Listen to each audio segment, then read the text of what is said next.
Hello, and welcome to the multicolored set review, limited set review for March of the Machine. I'm going to be going over all the multicolored cards in this set. That's about it. That's what's going on here. If that's what you want, that's great. Feel free to stick around and maybe gain some enlightenment. In terms of how I'm rating the cards, you can see here while I turn off my camera, that these are, so I sort of have 5 tiers. Tier 1 is the best, Tier 5 is the worst. There are sort of descriptions of the tiers here on the screen. Feel free to read them. I'm not going to read them out loud, in case you sort of want to generally know what they mean. But like everybody kind of like has the same ideas, but like, you know. And anyways, without further ado, we'll just get right into the cards. I'll just start rating cards. I'm just going to start rating them.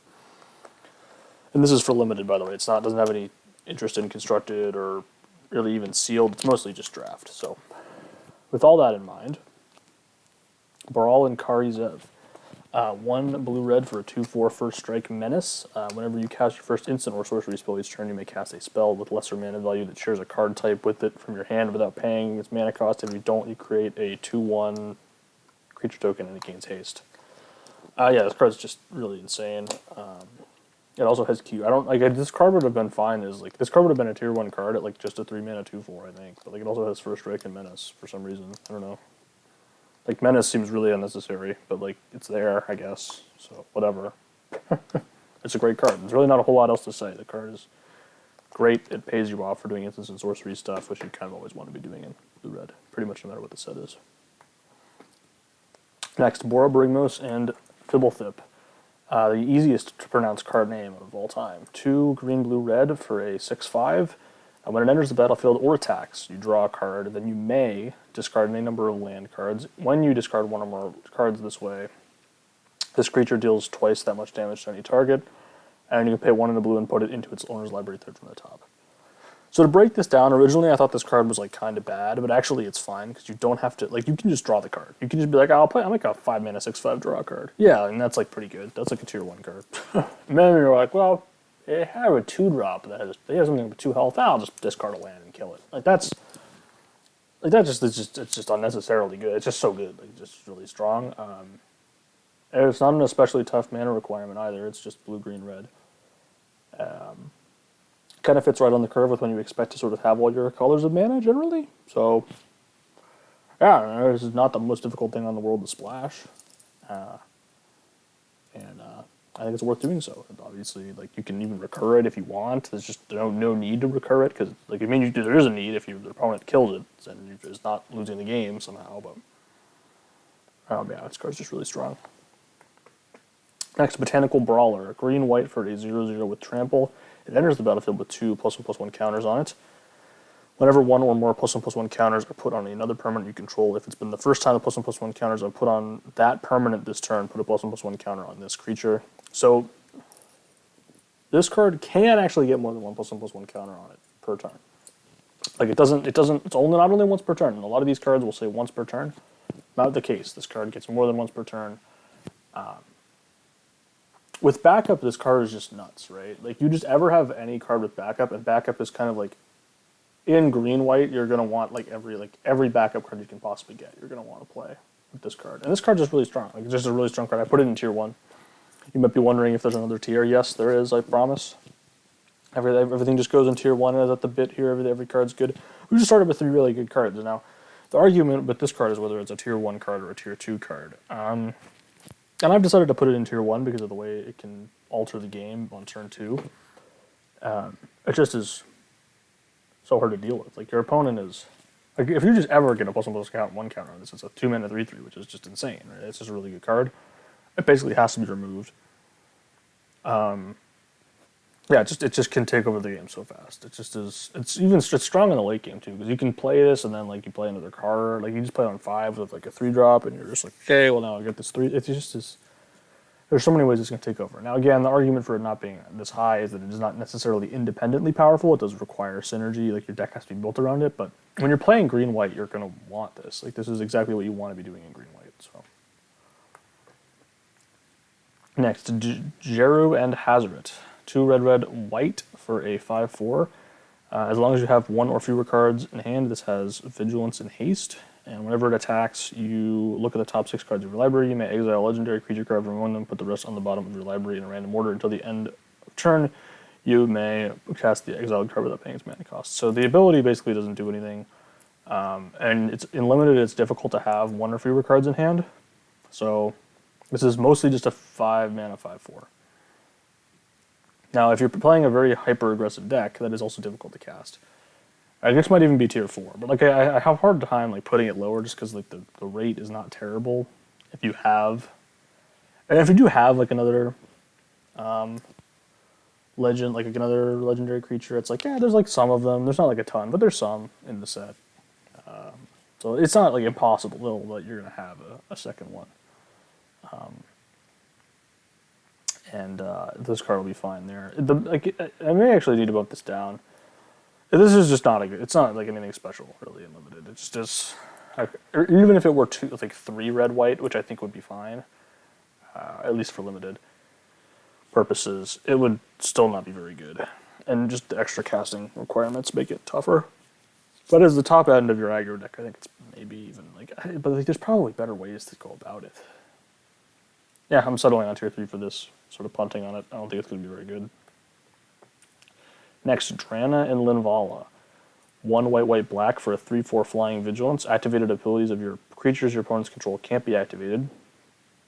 It says all activated abilities of all creatures your opponents control. You may spend mana as though it were mana of any color to activate those abilities.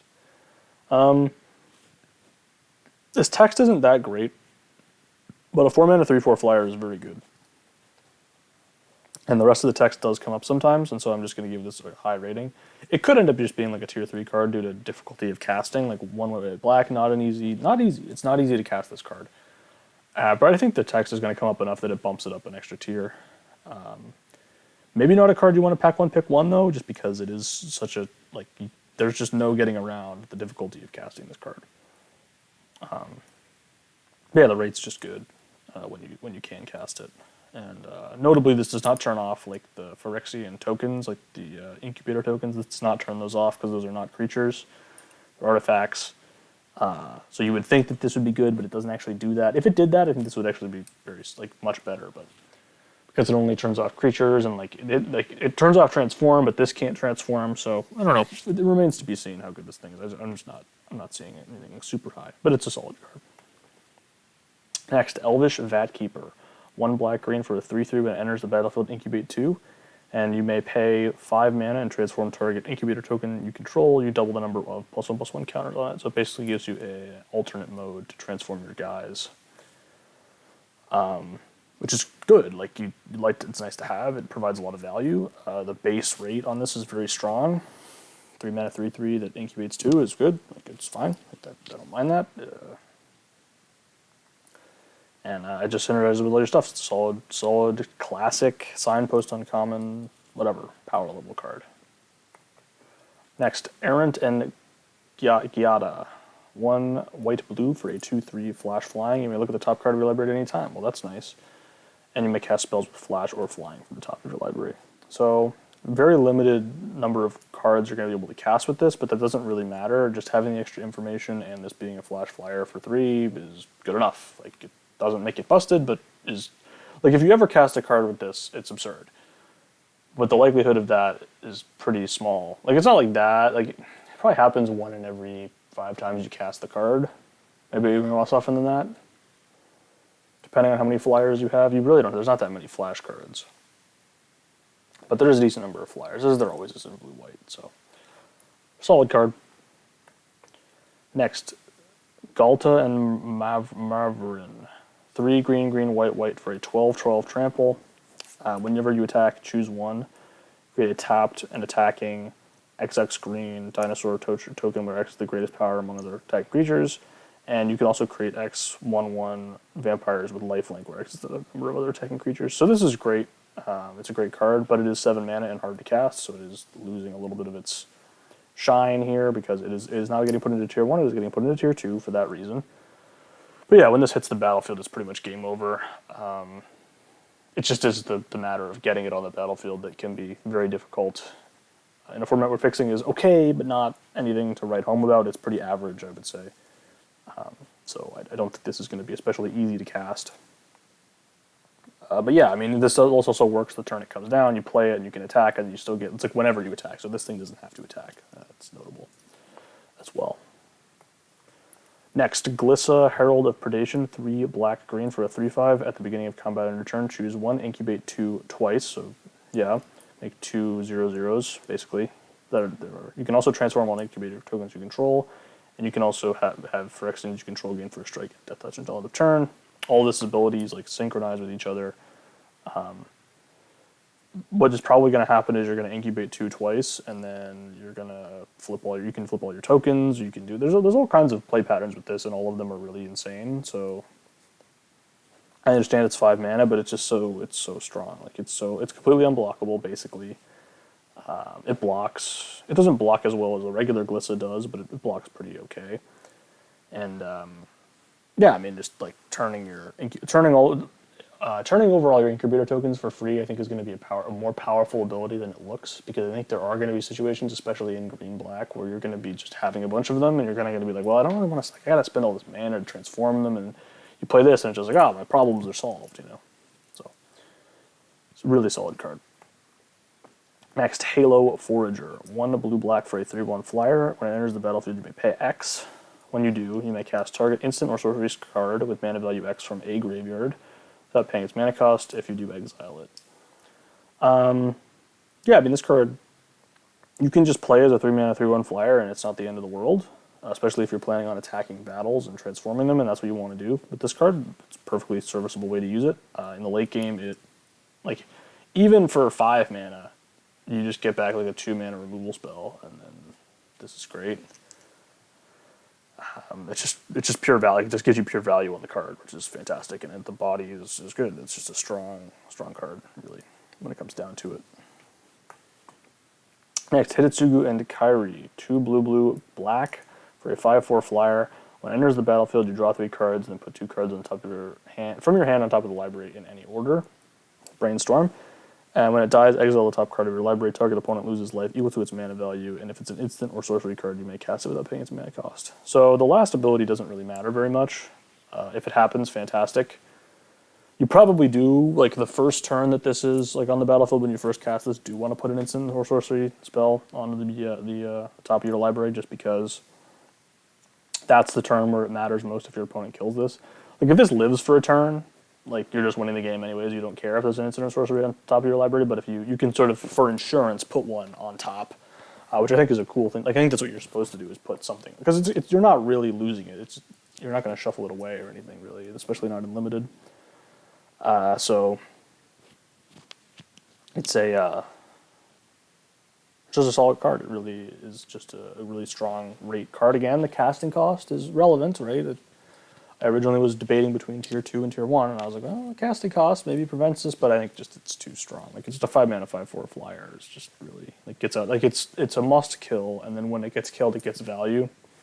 And it gets value when it enters the battlefield, too. So it's just a really, really good card. Next, Igna and Azika. 2 green-blue for a 4/4. Creatures you control have vigilance. And tap, add 1 mana of any color. Spend this mana only to cast a creature spell. Play very well together. And when you cast a creature spell, if 3 or more mana from creatures was spent to cast it, you draw a card. So, yeah, this is just a really strong card. Obviously, you are getting a 4-mana 4/4 vigilance, which is a good rate by itself, and then you're allowing your creatures to fix and cast spells, and basically all have Convoke, and then you draw cards. It just is a really strong value engine, gets out of hand incredibly quickly. Your creatures can still attack because they have vigilance. It's just everything works really well together on this card.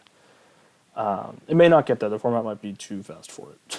That's sort of my downer approach, but I think even then it's gonna be fine.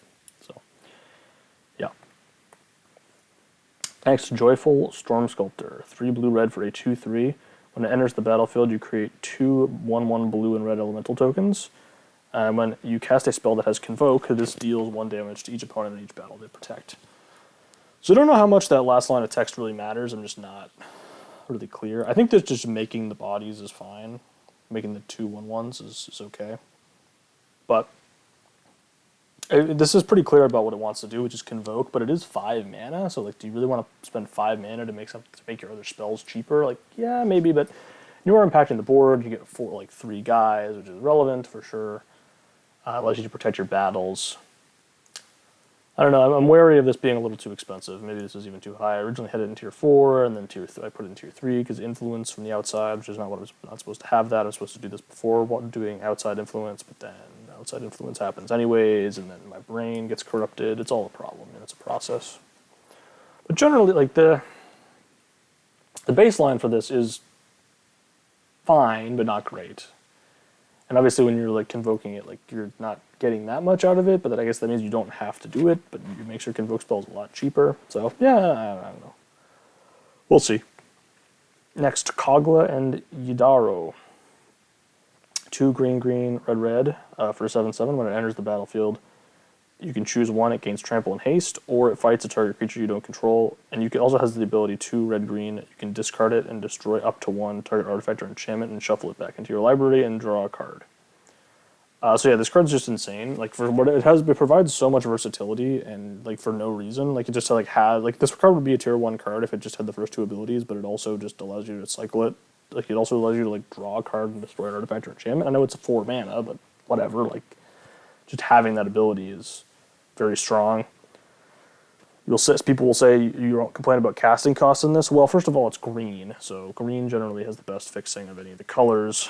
And second of all, like when the card is this absurd, it just doesn't matter. And like it just does so much when it enters the battlefield. It's just really enormous and gets in the way. Next, Kroxa and Kunoros. 3 red, white, black for a 6/6 vigilance menace lifelink. When it enters the battlefield or attacks, you may exile the top 5 cards from your graveyard. Exile 5 cards from your graveyard. When you do, return target creature card from your graveyard to the battlefield. Oh, okay, yeah. So yeah. Basically, the joke with this card is you exile 5 cards, and then the 6th card is the one you get back. You probably aren't getting back more than one thing because it kind of is like, oh, it gives your stuff escape. That if you haven't played with escape, this is kind of what escape is. Whatever. It's for free. It costs no mana. Yeah. Anyways, this card's just fantastic. Like it has so much. It has good keywords. Does stuff when it enters the battlefield. It's must remove target.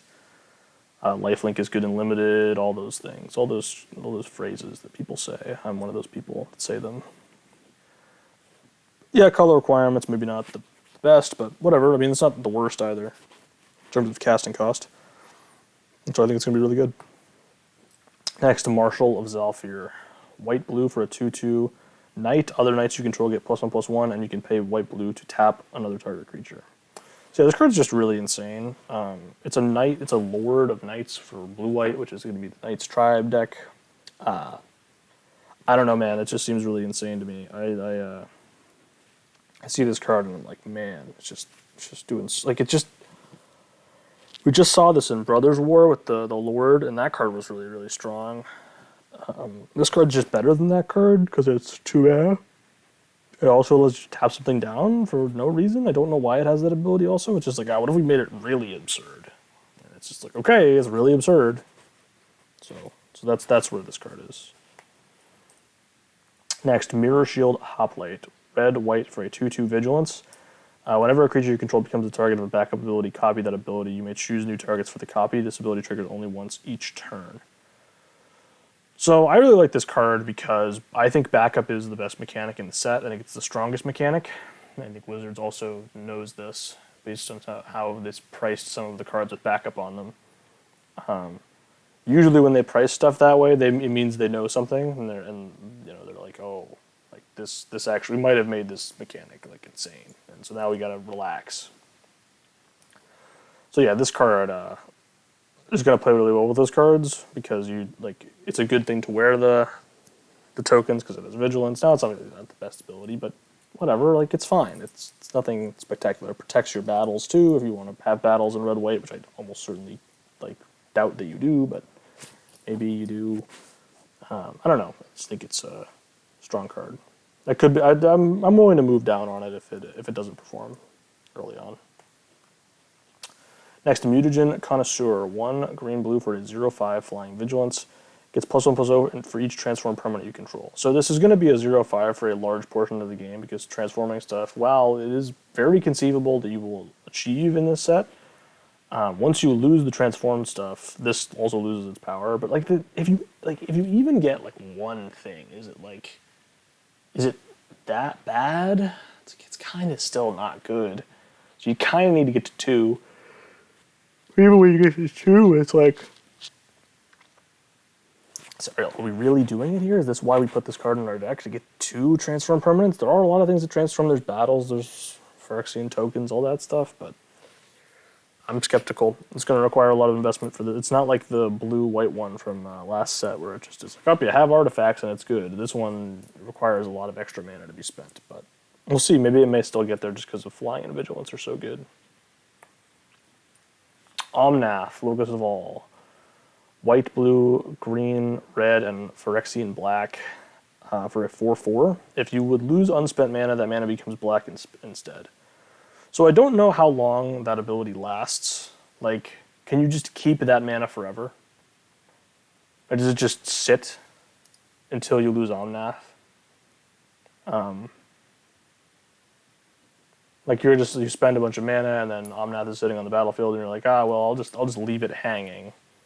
And then like on my opponent's turn, I can still spend it. Now it's all black mana, so you probably can't do anything because black doesn't really play that much at instant speed. If it were blue mana, oh yes, oh yes. And there's also text on this. There's also more text on this card. At the beginning of your pre-combat main phase, look at the top card of your library. You may reveal that card if it has 3 or more colored mana symbols in its mana cost. If you do, add 3 mana in any combination of its colors and put that card into your hand. If you don't, reveal it, put it into your hand. So basically it draws you a card every time it's your pre-combat main phase. The issue with this card is not how good it is once it's on the battlefield. The issue is casting it. If you can cast it reliably, it's very, very strong. It's, of course, great. It's 4 mana 4/4 that just is taking over the game immediately. The problem is you have to cast it, and casting it is not a given. It's never a given, so be advised is all I would say. All I would say is to be advised. If you think again, part of the reason I think this card is not very good is because the format I think is going to be fast, but if the format ends up being slower, this card is very likely to be worth it and worth going for. So I've given it a cop-out rating of tier 3 because I have no spine, basically. I have no desire to take a stance on this card. It will either be insane or it will suck. It will kind of not ever be tier 3. So this rating is guaranteed to be wrong, but also it's guaranteed to be the least wrong no matter what. So that's kind of where I'm at here. Quintorius Loremaster, 3 red-white for a 3/5 vigilance. At the beginning of your end step, exile target non-creature non-land card from your graveyard, create a 3/2 red-white spirit token. And then you can pay 1 red-white and sacrifice a spirit and choose target card you exiled with this card. You may cast that card this turn without paying its mana cost. If that's what we put into a graveyard, to put it on the bottom of its own library instead. So like kind of a weird recursion spells thing. Like if you just kind of think about this as, hey, these first 2 abilities are really strong. That's a really strong card. I should probably just put this in tier 1 just for stats purposes. Like you're just gonna make it. You're making a 5 mana 3/5 that also makes a 3/2 when it enters the battlefield. Oh, it has vigilance too, and it just like threatens to keep making guys, and you can activate the ability, but you probably never will, but you could if you wanted to, and but you have to sacrifice a spirit to do that. Is that worth it? I don't know. I genuinely am unclear on this. It's obviously a good card. The question is it a really good card or is it a great card? And I think distinguishing between those two things is relevant. Like should you really try to commit to doing this, or is it only just like a solid card? I don't know there, but I think it's very good. Next, Rampaging Geoderm. 2 red-green for a 3/3 trample haste. Whenever you attack, target attacking creature gets +1/+1 until end of turn. If it's attacking a battle, put a +1/+1 counter on it instead. So this does not have to attack for this ability to trigger, although it will always be attacking the turn that you cast it. There's almost no way that you're not attacking with this. But yeah, I mean this is just good. Like a 4 mana 4/4 trample haste. There's 3 of them in this set, and they're all good. All of the 4 mana 4/4 trample haste has historically proven to be a good Magic the Gathering card. I see no reason for it not to be good in this set, especially with battles. This card really wants you to attack battles. So if you've got battles, this is the card. This is what you want to do. Don't have to attack battles. Can also go face, but do want to be attacking battles. Next, Rankle and Torben. 1 black, red for a 3/4 for flying for a strike haste. When it deals combat damage to a player or battle, choose any number. And you can each player creates a treasure token, sacrifices a creature, or if a source would deal damage to a player or battle this turn, it deals that much damage +2. So you're going to be choosing that last mode a lot. There's literally no downside to choosing it, unless it is very funny that like you could theoretically be at like 5 life, choose the last mode, and your opponent bolts you in the face and you lose. That is a very funny. Like it's a funny interaction. So like don't just like always choose it. Don't choose it if you don't need it, because you can get bad beats by your opponent actually having like, something. There are free spells in the set, so be advised. It can happen to you. It is very funny if like you choose that mode and then you let it resolve, and then it goes to before damage, and they just tap out and cast a free spell to kill you. So that's a funny mode. That can happen. It probably will happen to somebody. But yeah, I mean, this card is mostly about color requirements again. Like the other ones that are like sort of in this cycle. Got to be able to cast them. Now this one in particular is hard to cast because it's cheaper. Some of the 7 mana ones, or it's not as big of a deal because you have more time to get your lands. This one you want to play it on 5 if you can, and it's very difficult to play on 5. You're probably playing it on 6 or 7, and that's why it's tier 2 and not tier 1. Really, it's just that it suffers from being so difficult to cast, and it coming down later than maybe it normally would. Like if this were 3 red black, it would be a tier 1 card, but it is not. So it is not there. Sometimes it will feel that way, of course, when your opponent plays it right, like perfectly on curve, and you lose, and that will happen to you pretty much every single time you see this card. Because that's just it's just life. That's just the way it is. So, be advised. Next, Sculpted Perfection. 2 white-black for an enchantment. When it enters the battlefield, you scry 2. Or incubate 2, sorry. You don't scry 2. You don't get to scry. For Rexians you control, get +1/+1. So this card is good, clearly. It's clearly what the archetype is trying to do. And so for that reason, I think it's worthy of at least sort of starting here. But it is doing nothing the turn you play it. And doing nothing the turn that you play it, in Limited, has been proven to just never be good, pretty much. So if we're there, if we're in a format where you can get away with it, great. And if your deck supports it, like if this is doing something like every single turn, like if your 2-drops and 3-drops are all Phyrexians, this card's fantastic. Like if every creature in your deck's a Phyrexian, which is probably never happening, but if it is, like this card's fantastic. I think that's just true. If not, it's probably okay, but you need to be wary of just, I'll run it out on turn 4. My opponent plays a battle and flips it. And it's like, oh, well, now I'm losing. You know, like that can very easily happen. So that's why I'm concerned about this card. All right, next, Stormclaw Rager. 1 black-red for a 2/2 with ability of pay 1 to sacrifice another creature or artifact, put a +1/+1 counter on this, and draw a card. You activate only as a sorcery. So I should probably put this back up in tier 2. I've been debating between whether it should be tier 3 or tier 2. The reasons why it is not there is that on turn 3 it's not very good. So again, cards that have bad, like the cards with low stats values on the turn that you play them are not as good. Now on turn 3 that matters a lot less than on like turn 5, but you have concerns, right? You do have concerns. You need to have fodder for this. Obviously you're going to draw cards and it's going to be fantastic. But it's very vulnerable to removal. It's very vulnerable to your opponent just being like, okay, attack you. And you're like, well, I can't block with my 3-mana 2/2. Like, it's just not blocking. So you do need to be able to block sometimes. This does not block. It only activates as a sorcery, so you can't really get that like good of a deal on this. Ever. Just never happens. So I don't know. I have skepticism, however, that are about this card. But I think the card's going to be solid. It's going to be good. If the archetype is good, this card will be fantastic. If the archetype is bad, this card's going to be terrible. It's just the way of the world. It's really, really dependent on that. Next, Thalia and the Gitrog monster. 1 white, black, green for a 4/4 with first strike, death touch. You may play an additional land on each of your turns, and creatures and non-basic lands your opponents control enter the battlefield tapped. Whenever this attack, sacrifice a creature or land, and then draw a card. You do not have a choice on that, but it does not matter because the card is so strong that you're not going to mind. Because you can play an additional land on each of your turns, you just are, like, at worst, like, you're mana positive, but you're land neutral. And if you, like, have to stop attacking, you can stop attacking. But, I don't know. Like all your opponent's stuff entering tapped just makes this allowed to attack for free, and then your other stuff can attack for free, and it's an insane blocker. I don't know, this card just seems fantastic to me. Again, you got to be able to cast it. Got to be able to cast it on time.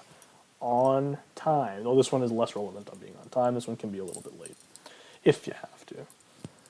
Because it is cheaper, that is more of a consideration for sure. Next, Yargle and Multani. 3 black, green for an 18/6. So this is where we have to start thinking about whether or not, if you just get to enough numbers on the card is just good. Like, at what point is this card, like, if you just, like, what attack number is high enough that this card is a good card? Is it 18? Maybe it is. Is it, like, because it's 6 mana, right? Like, it's 6 mana. Like, it's not cheap. I don't think there are any trample tricks in the set. So it's not going to just kill your opponent in one hit all the time. Now, it will sometimes. Somebody will obviously do the thing, and it will kill your opponent in one hit, and I'm happy for you. I'm glad that you're going to get to do that. I'm never going to do that. It's not going to happen for me. I'm not going to play this card until I see it just be an absolute terror. Like, the stats, the distribution is so bad on the stats that it just, like it doesn't, like, if the card said 25/6, does that make it better? Yes. I would actually say, like, but, like, it does not much better, realistically. Like, it, it's just, I don't know. I just, maybe this is, like, maybe we see that stats do matter, but I don't think stats, I think we here evaluate more than just your stats as a card. We do take stats into account. Like, if this card said 18/6, deal 1 damage to target creature, would that card be, like, a tier 3 card? Maybe. Like, doing, like, stone nothing on block, like, it's just, I don't know. I'm going to wax poetically about this card being unplayably bad, and then it's going to just kill me instantly. I'm going to go cry, mostly. Simone and Dina. Black, green, and blue for a 3/4. When you draw your second card on each turn, target opponent loses 2 life, and you gain 2 life. You can tap it and sacrifice another creature, draw a card. You can put a land card from your hand into the battlefield tapped. If you control 8 or more lands, repeat this process once. So the process, I assume, is putting a land onto the battlefield tapped, but maybe you get to draw a card too for the whole process. Either way, it's good. So this is a card, again, you have to be able to cast it. You got to be able to cast your spells. But when you cast your spell, this card, like, this one's not even that bad if you play it late, right? Because you can play it on, like, turn 5 or 6, and then you draw your second card with another spell somehow, and then your opponent's like, all right, I guess I'll just get drained. So it sort of makes up for it by having that security of always getting a trigger. But yeah, this card's just absurd, like, if you can cast it, which you should be able to. It just takes over the game. Like, it completely is problematic. It's almost always worth it to just sacrifice the creature. So I love it. Next, Zurgo and Ojutai. 2 blue, red, white for a 4/4 flying haste. When it has hexproof, as long as it entered the battlefield this turn. Whenever 1 or more dragons you control deal combat damage to a player or battle, look at the top 3 cards of your library, put 1 of them into your hand, and the rest on the bottom of your library in any order. You may return 1 of those dragons to its owner's hand. So you can bounce this back if you want. You don't want to do that ever, probably, because it just is good. But if you are like, I'm scared of removal, but only sorcery speed removal, then you can do that, I guess. Yeah, I mean, the base rate's just insane. I don't know. Like, I don't have a lot to say about these cards because they're all just so obviously strong. Like, again, the whole thing I'm just going to reiterate is make sure you can cast it, but this one, not as big of a deal because it's 5 mana. Speaking of being able to cast it, Invasion of Tolvara, Wooburg for a 7 loyalty battle. When it enters the battlefield, exile cards from the top of your library until you exile 2 non-land cards with mana value 4 or less. You may cast one of those 2 cards without paying its mana cost. Put one of them into your hand. Then put the other cards exiled this way on the bottom of your library in a random order. And it transforms into Awaken the Maelstrom, which is all colors, and target player draws 2 cards. You may put an artifact card from your hand onto the battlefield. Create a token that's a copy of a permanent you control. Distribute 3 +1 counters among 1, 2, or 3 creatures you control. Destroy target permanent and opponent controls. Yeah, so obviously it's just really insane if you can transform this, but it's 7 defense counters. It's Wooburg to cast, and it doesn't really impact, like, oh, well, 2 non-land cards mana value 4 or less, which are most likely going to be 2 and 3 drops. It's just not it, boss. Like, I'm sorry to tell you that it's not it. Like, I think it's just too much of an ask for, like, too much of a meme than for it to be a dream, you know. And that's unfortunate. We like dreams here, but we also like reasonability. We like cards that don't just lose the game when you cast them. This card, when you cast it, it's probably fine, but again, like, how are you ever flipping it? You don't get that much tempo out of it. It's like a 5 mana, play something worth less than 5 mana, draw card. Is that good? Not really. Like, 5 mana, 3/3 draw card. That's the front side of this card. And it's not really 5 mana, it's like 6 or 7 mana, probably. So, I don't know. I'm out. I need to be proven wrong on this. So, Invasion of Amonkhet. 1 blue-black for a 4 loyalty battle. When it enters the battlefield, each player mills 3 cards, then each opponent discards a card and you draw a card, and it transforms into a 4/4 that can be any copy of any creature card in a graveyard. So it's nice to transform this. If you transform this, if you can transform this pretty consistently, it's decent. Like, you're getting a lot of value. This is a value-based card, an attrition-based card. You're not trying to win the game based on tempo. You're trying to win the game based on attrition, but you need to flip it, and flipping is going to be very difficult, obviously, because it's not contributing to the board at all, which is tough.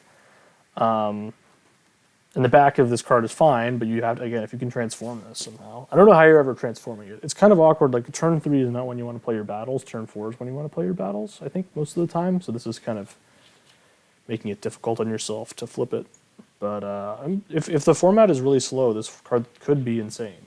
It has a high ceiling of, like, if this format is like a Theros or a Strixhaven, this card is insanely good. If it is not that, then I don't think so. Next, Invasion of Azgul. Black-red for a 4 loyalty battle. When it enters the battlefield, target player sacrifices a creature or planeswalker and loses 1 life. Transforms into a 2/1 menace at the beginning of your end step. Put a +1/+1 counter on it if a permanent was put into a graveyard from the battlefield.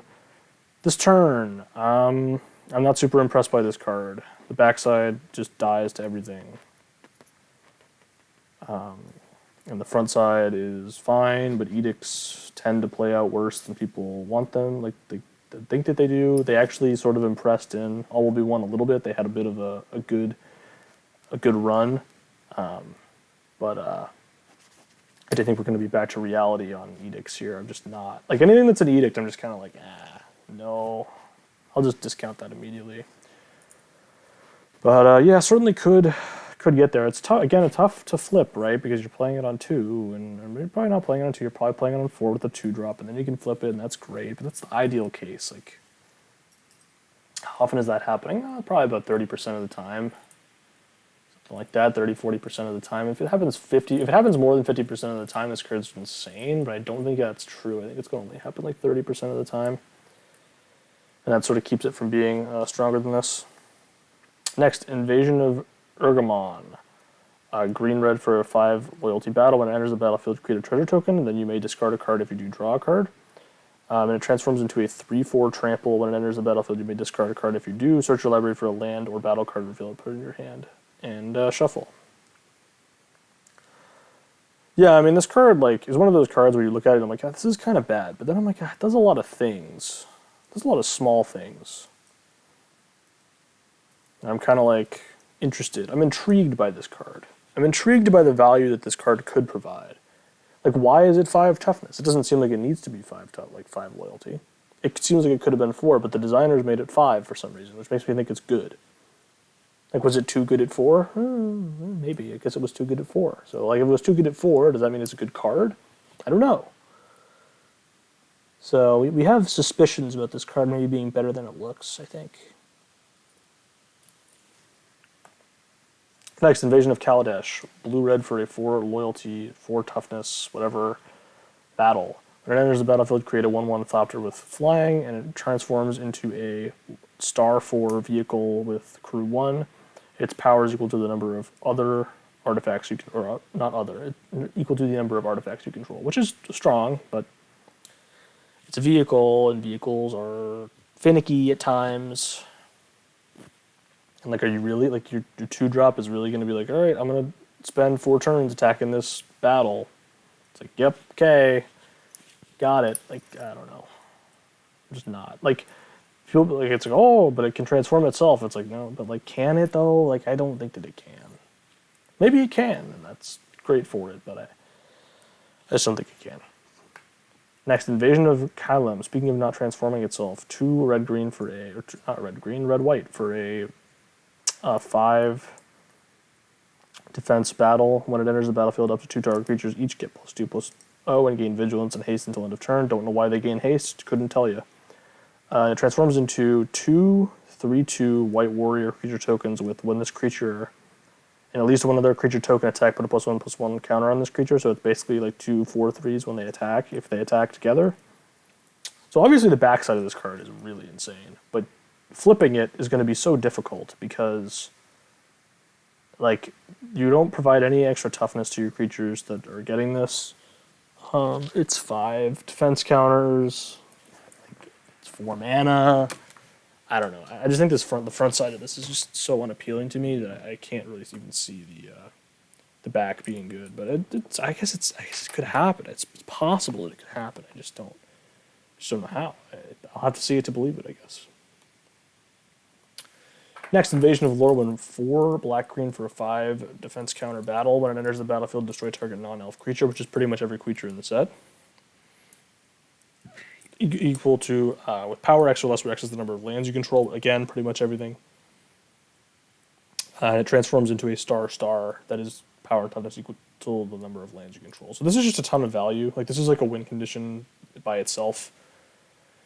And it completely takes over the game. Like, if you can remove something and then flip this, you basically just win, right? Because your opponent is so far behind at that point. They've lost their best creature, and now we're facing, like, a creature that's really strong, like a 6/6. So, high swing potential. High swing potential. Just like every battle, really. Battles are just swingy cards. And this is no exception, but this, I think, is going to be main deckable. Obviously, again, if the format's too fast, it sucks, and you just can't play it. So, if that happens, then too bad. Next, Invasion of Moag. 2 white-green for a 5 defense counter battle. When it enters the battlefield, put a +1/+1 counter on each creature you control. It transforms into a 3/3 with Ward 2, and at the beginning of your end step, put a +1/+1 counter on target creature you control. So the backside of this is fantastic. You do really want to flip it. After the recent events that have taken place with travel preparations and it being a terrible card and people overrating it, the stats have indicated that travel preparations is not a good card. Like, you should not be, like, it's just, I think that modern society has to come to a conclusion that travel preparations is not as good as people think it is. It is a card that people overrate drastically, and I think people like to overrate this kind of effect, just generally, broadly. A card that requires, like it forces you to have, like, a specific board state for it to be like, oh, it's actually good. And if you don't have that board state, you just can't play it. Those cards are not good cards. They are not cards that are fantastic. They are cards that are fine. They're win more cards. They're just, people really like these cards, but they, like, when they get stuck in their hand, people don't notice, and they just kind of forget. And they're like, it was fine. I didn't lose me the game. But I think this card is going to get stuck in your hand a lot. Next, Invasion of Tolvara. Black-white for a 4 defense counter battle. When it enters the battlefield, you may sacrifice an artifact or creature. When you do, exile target artifact or creature an opponent controls. It transforms into an equipment. And whenever a creature attacks, put a +1/+1 counter on that creature and each creature that shares a type with it. It's also only creatures you control that share a type with it, obviously. So the backside equipment is very strange, but is good. Like, it's a good equipment, obviously you'd play it. And it's I like this card a lot because it's cheap, and like usually this kind of sacrifice a creature to destroy, sacrifice an artifact or creature to destroy, exile target artifact or creature, tends to be pretty good. It tends to be solid. Like, it was really good in Midnight Hunt. Obviously, Midnight Hunt had more sacrificable stuff than this set's going to, but I think you're going to have stuff that you're okay with sacrificing, and this is going to be a really solid card in your deck. Nothing spectacular, but solid. Next, Invasion of New Phyrexia. X blue or white-blue for a 6 defense counter battle. When it enters the battlefield, you create X white and blue knight tokens with the vigilance. Yep, and it transforms into Teferi, who's a planeswalker, and you can do a bunch of stuff with him. I'm not going to read him. He's good. I promise he's good. This card's a tier 1 card. I mean, just think, like, the front side of this card by itself would be a tier 1 card. X, white, blue, make X knight tokens is just a ridiculous card. Like, so they say you pay, like, 5 total for this. You get 3 knights with vigilance. Yeah, that's insane. So if you ever pay more than, like, if you pay 4, fine. You made 2 knights with vigilance. That's, like, a fine card. It's nothing spectacular, but it's fine. If you pay 5, it's ridiculous. If you pay 6, it's just absurd. You're taking over the game. You don't need to flip this. You can if you want. You probably can just attack your opponent and kill them. Like, if you ever have the Night Lord in play with this, like, you just win. Like, this card is so good. Like, it just makes so many things on the battlefield, with vigilance as well. Next, Invasion of Pyrulia. Green-blue for a 4 loyal or defense counter battle. When it enters the battlefield, scry 3, then reveal the top card of your library. If it's a land or double-face card, you draw a card. So you're probably always drawing a card. It transforms into a 4/4 with Trample and Ward 2, and other transform permanents you control have Trample and Ward 2. Transforming this is actually pretty good. I kind of like this card, just in the sense that, like, it kind of, like, has this weird, does all these, like, weird niche things, and I just kind of like it. I don't know. It's nice. I like things about this card. But yeah, it doesn't impact the board, so it is going to be tough to flip, and that means that because it's going to be tough to flip, maybe you're not going to be able to do it as often, and then you never get the back, and you kind of, like, you're behind on flipping your other battles if you're playing other battles, but you probably aren't, so it's like, that's tough. I think this card is probably going to be a little slow. Invasion of Tolvara. 3 white-black for a 5 defense counter battle. When it enters the battlefield, return target non-battle permanent card from your graveyard to the battlefield. And it transforms into the Broken Sky. Creature tokens you control get +1/+7. Have lifelink at the beginning of your end step. Create a 1/1 black and white spirit creature token with flying. So obviously the backside of this card is ridiculous. It's an absurd Magic the Gathering card. But the front side of this card, it tricks you, you see, because the backside of this card is so good. You're like, oh, it must be good on the. It must be doing, like, if it just does anything on the front side, and you go, oh, and then it doesn't do anything on the front side. It only returns from your graveyard. It only returns non-battles, which is probably what you would want to return anyways. But, like, it's just, how are you ever flipping this card? Like, it's just, how are you ever flipping it? It's so, like, I honestly, I think if you have this card, like, this card is a build-around. This card is genuinely a build-around card where you just put every card in your deck that says deal damage to battles. Like, you just play the remove all counters from target permanent, remove 5 counters from target permanent, anything that deals with battles. You're just like, what? I don't care what it is, because once you transform this, you just win the game. Like, it's just completely overwhelming. You just make a 2/1 flyer every turn for free. It's just as ridiculous. It's absurd. Like, the backside of this card is really, really absurd. But it's just, you have to get there. So I don't know. Maybe this card ends up overperforming my expectations, but like, when this card is cast against you, it's probably going to be insane. But there's just going to be times where we're just sitting there doing nothing. It's going to be like, oh, okay, whatever. So maybe I'm a little low, but we'll see. This is the last card in the multicolored space here. Invasion of Xerix. 2 white-blue for a 4 defense counter battle. It enters the battlefield, return up to one target creature to its owner's hand, and it transforms into a star flyer with power and toughness are each equal to the number of creatures you control. So yeah, I mean, actually, like I've been sort of convinced on this being good. Usually, the cards that are stars tend to be really bad, like they tend to not be good. But this one has flying, and flying is great, and it's also a knight. And I'm like, types. Think of the types, and I am thinking of the types. And this wears the +1/+1 counters really, really well, and you can actually flip it really easily because you're bouncing a thing, and that's good. Now it's not like bouncing and drawing a card, but it's like bouncing and making a star flyer that's at least a 1/1 is probably going to be like a 3/3, and then you're like gonna get to attack really efficiently, and your opponent's really behind on tempo, like really behind on tempo. So yeah, that's why I think this card is good. So that's it for Multicolored. I don't have any more cards to discuss. Just have colorless left, and then we're done. Our time together will be over for this set. It'll be very sad. There'll be tears. There'll be happiness. All kinds of emotions in the next set review. So if you're interested in that, feel free to check it out. If not, see you.